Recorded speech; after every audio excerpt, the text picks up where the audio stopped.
لله رب العالمين، والصلاة والسلام على أشرف الأنبياء والمرسلين وخاتم النبيين محمد وعلى آله وصحبه ومن تبعهم بإحسان ودعا بدعوتهم إلى يوم الدين.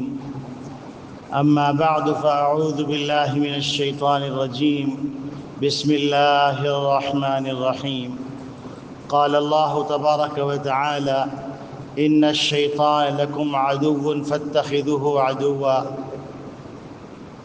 وقال النبي صلى الله عليه وسلم: لا تحقرن من المعروف شيئا، أو كما قال عليه الصلاة والسلام. میرے محترم بزرگوں، عزیز دوستوں، دینی اسلامی بھائیوں، اللہ رب العالمین کا ارشاد گرامی ہے کہ بے شک شیطان تمہارا دشمن ہے اور اس کو تم دشمن شمار کرو، دشمن سمجھو اور دشمن گردان نہ کرو. نبی اکرم صلی اللہ علیہ وسلم نے ارشاد فرمایا: کسی بھی نیکی کو معمولی مت سمجھو. جب اللہ رب العالمین نے یہ بات ارشاد فرما دی کہ شیطان تمہارا کھلا ہوا دشمن ہے، تو ہمیں اپنے دشمن سے کتنا ہوشیار ہونا چاہیے اور اس کے معاملے میں ہم کو کتنا حساس ہونا چاہیے. لیکن تعجب کی بات ہے کہ ہم شیطان کی مکاریوں سے، شیطان کی چال بازیوں سے، شیطان کی دغا بازیوں سے بالکل بے فکر ہو گئے.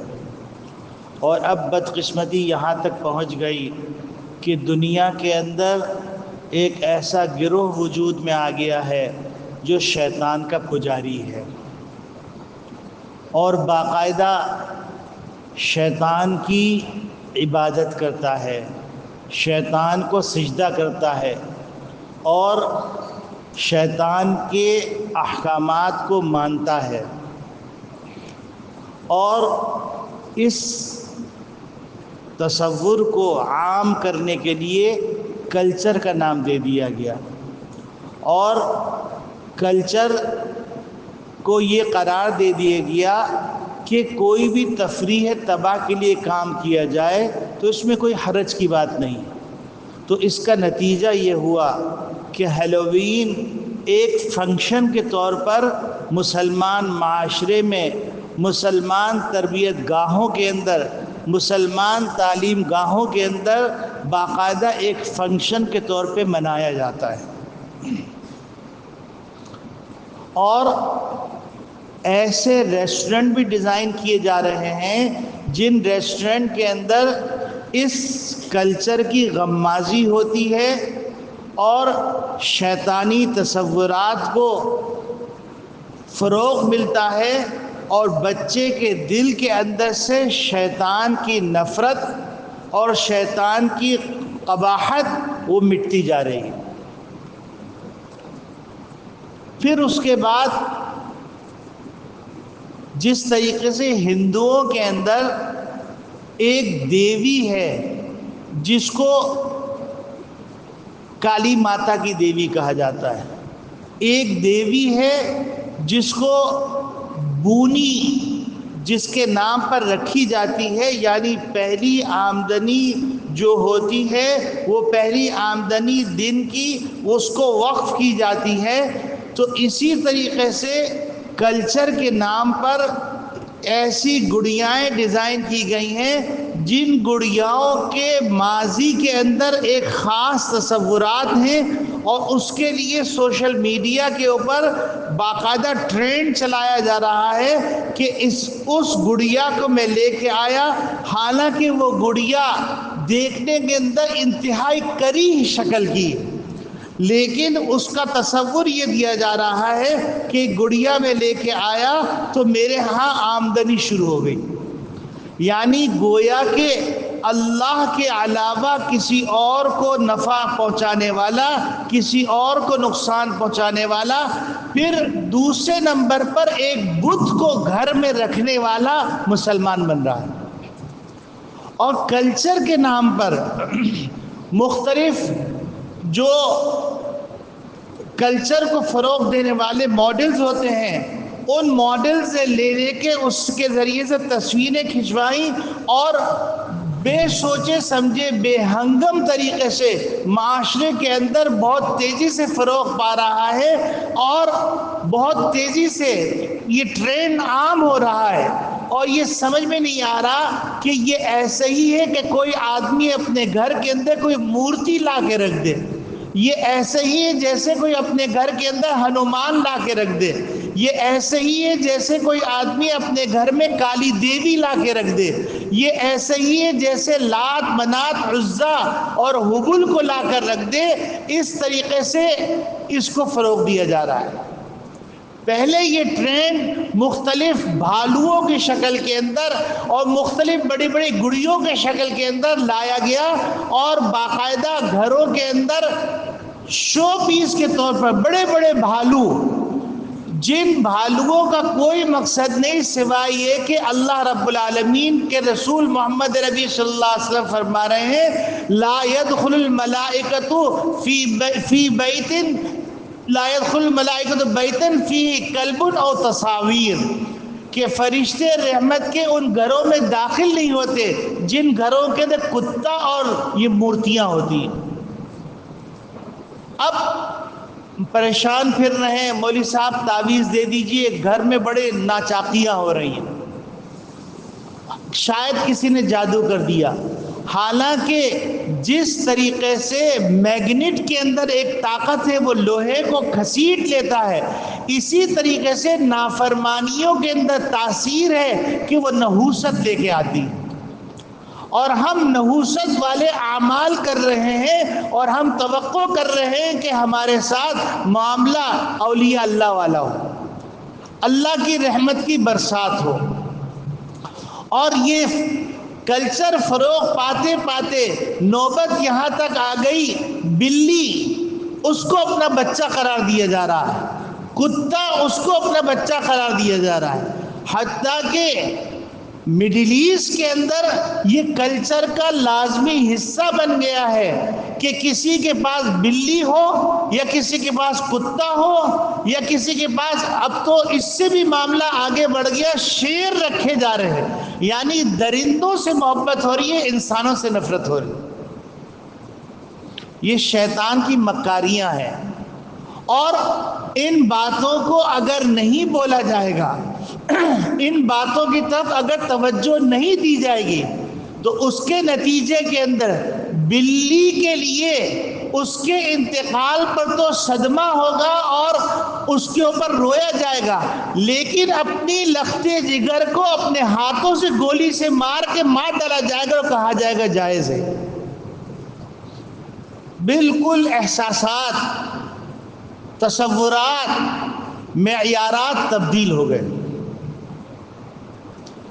اور ماڈرن کلچر کے نام پر، ماڈرن کلچر کے نام پر برہنہ لباس، چست لباس، یہ کہا جا رہا ہے یہ نئی ثقافت ہے، یہ ماڈرن کلچر ہے۔ اگر میرے عزیزوں یہ ماڈرن کلچر ہے تو آج سے 1400 سال پہلے بیت اللہ کا طواف کرنے والے اور کرنے والیاں ننگے دھڑنگے ہوا کرتے تھے۔ تم قدامت پسندی کو فروغ دے رہے ہو، تم در حقیقت اگر یہ ماڈرن کلچر ہے تو اس کا مطلب یہ 1400 سال پہلے جو جہالت تھی انسانوں کے اندر، ان جہالت کو تم پروموٹ کر رہے ہو، اور وہ ثقافت جو مہذب ہے، وہ ثقافت جو انسانی ہے، وہ ثقافت جو خدائی فرمان کے مطابق ہے، اس ثقافت کو تم قدامت پسندی کہہ رہے ہو، اور وہ ثقافت جو جنگلیوں کی ہے۔ آج بھی افریقہ کے اندر بہت سارے قبائل ہیں جو ننگے دھڑنگے رہتے ہیں، اور وہ ننگے دھڑنگے کئی سو سال سے رہ رہے ہیں۔ اگر یہ جدید ثقافت ہے تو جدید ثقافت تو شرافت والی ہوتی، اس کے اندر عزت نفس مجروح نہیں ہوتا، اس کے اندر حیا ہوتی ہے، اس کے اندر شرم ہوتی ہے، اس کے اندر ایک وقار ہوتا ہے۔ مجھے بتلائیے، اگر یہ شرافت ہے تو کتیا ننگی رہتی ہے، سورنی ننگی رہتی ہے، اور اسی طریقے سے بندر کی مؤنث بندریا وہ ننگی رہتی ہے۔ تو ہم میں اور جانوروں میں کیا فرق رہ گیا؟ اگر اس کو تم ثقافت کہہ رہے ہو، اس کو ثقافت کے نام پر فروغ دے رہے ہو، تو ذرا سوچو کہیں ایسا تو نہیں کہ ہندوانہ کلچر کو فروغ دے رہے ہو۔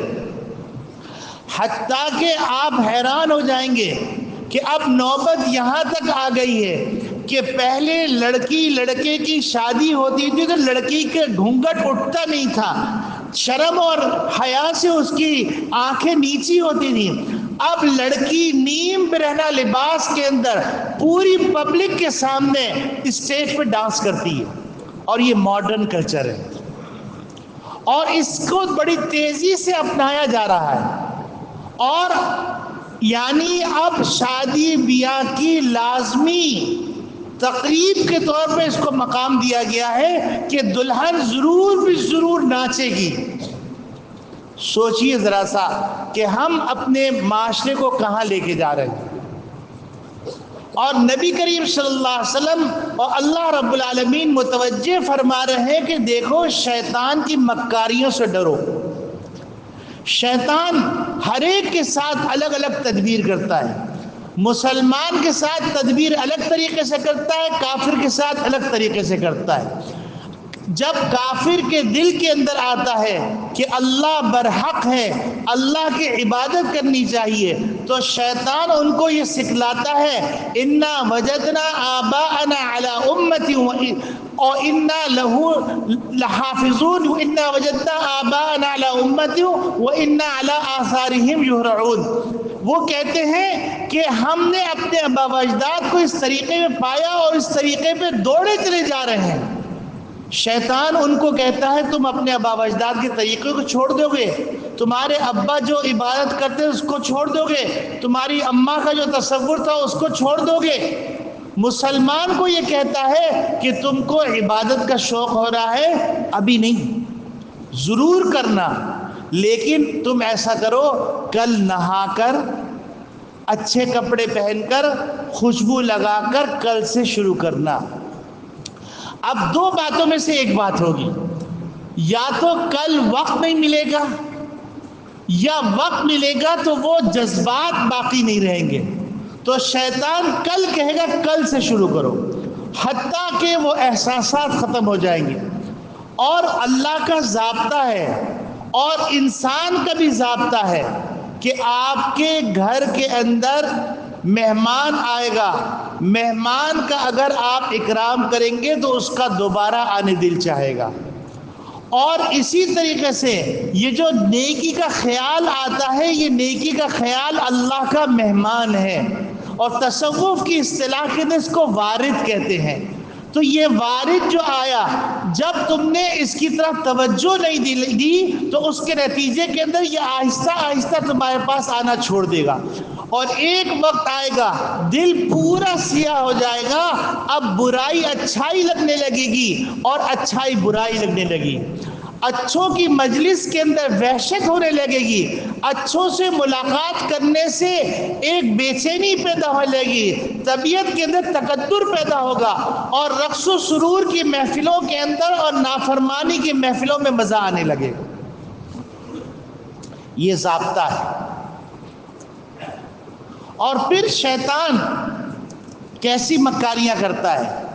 شیطان ایک طرف یہ کہتا ہے کہ مثلا میں ایک نیکی کے بارے میں بتاتا ہوں، ایک نیکی ہے تیمارداری، یعنی کہ کوئی آدمی بیمار ہو گیا، اس کی تیمارداری کے لیے، اس کی باس پرسی کے لیے آپ چلے گئے۔ اب شیطان یہاں پر تصور کیا دیتا ہے شیطان؟ تصور یہ دیتا ہے کہ حالانکہ یہ کتنی بڑی نیکی ہے، بھی میں حدیثیں بیان کروں گا تو آپ کو پتہ چلے کتنی بڑی نیکی ہے۔ شیطان یہ کہتا ہے کہ فلاں کے پاس چلے جاؤ، اگر نہیں جاؤ گے تو وہ ناراض ہوگا۔ اور دوسرا حملہ شیطان یہ کرتا ہے کہ وہ میرے پاس آتا ہی نہیں تو مجھے کیا ضرورت ہے جانے کی۔ تیسرا حملہ شیطان یہ کرتا ہے کہ تم تیمارداری کے لیے جاؤ، اگر خالی ہاتھ جاؤ گے تو کہیں گے منہ اٹھا کے آ گئے۔ حالانکہ اسلام کے اندر تیمارداری اتنی عظیم عبادت ہے، اتنی عظیم عبادت ہے، اتنی عظیم عبادت ہے جس کا ہم اور آپ تصور نہیں کر سکتے۔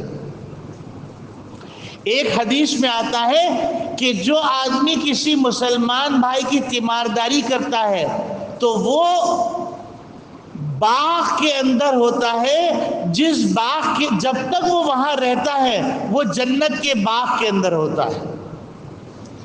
ایک اور حدیث میں آتا ہے ما من مسلم یعود مسلما غدوة الا صلی علیہ 70,000 ملک حتی یرجع، کہ جو آدمی کسی کی تیمارداری کے لیے صبح کے وقت جاتا ہے تو اللہ رب العالمین 70,000 فرشتوں کو مقرر فرما دیتے ہیں، وہ اس کے لیے دعائیں مغفرت کرتے رہتے ہیں۔ وما من مسلم یعود مسلما عشیۃ، کوئی مسلمان کسی مسلمان کی تیمارداری کے لیے جاتا ہے دوپہر کے وقت، شام کے وقت، تو الا صلی علیہ 70,000 ملک، کہ 70,000 فرشتے اس کے لیے رحمت اور مغفرت کی دعا کرتے رہتے ہیں حتی یرجع، حتیٰ کہ وہ لوٹ آئے۔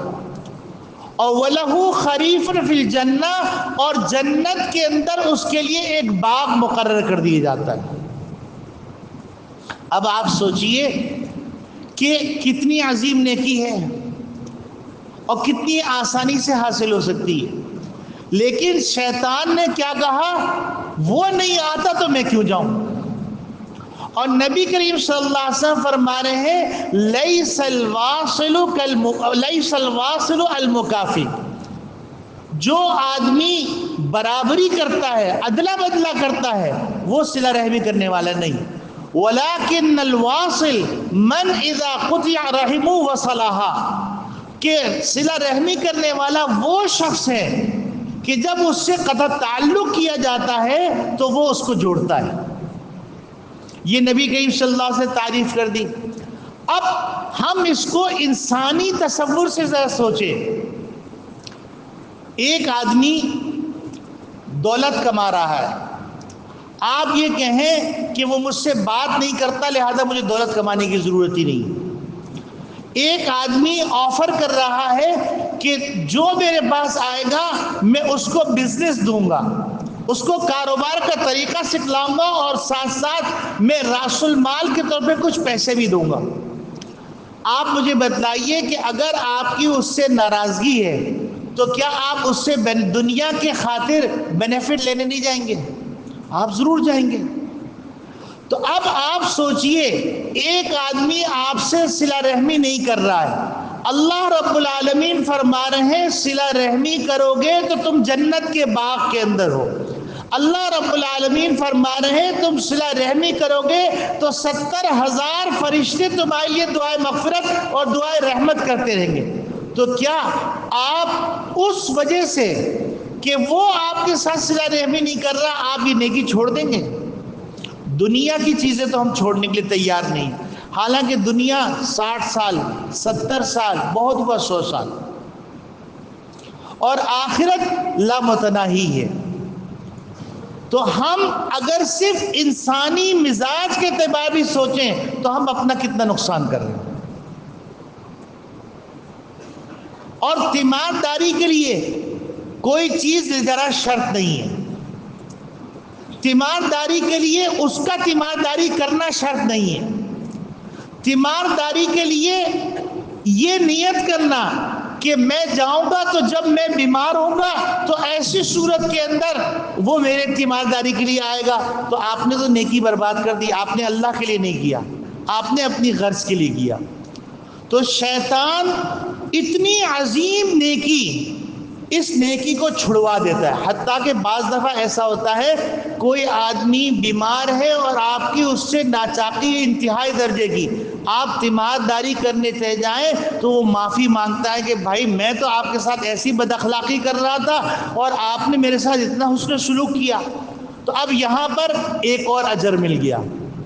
وہ اجر کیا تھا کہ حدیث شریف میں آتا ہے کہ پیر کے دن اور جمعرات کے دن اللہ رب العالمین کے دربار میں انسانوں کے اسپیشلی, ویسے تو ہر وقت اللہ کے سامنے ہے, لیکن پیر اور جمعرات کو اسپیشلی اللہ رب العالمین کے سامنے مسلمانوں کے اعمال نامے پیش کیے جاتے ہیں اور اللہ رب العالمین پہ فیصلہ فرماتے ہیں.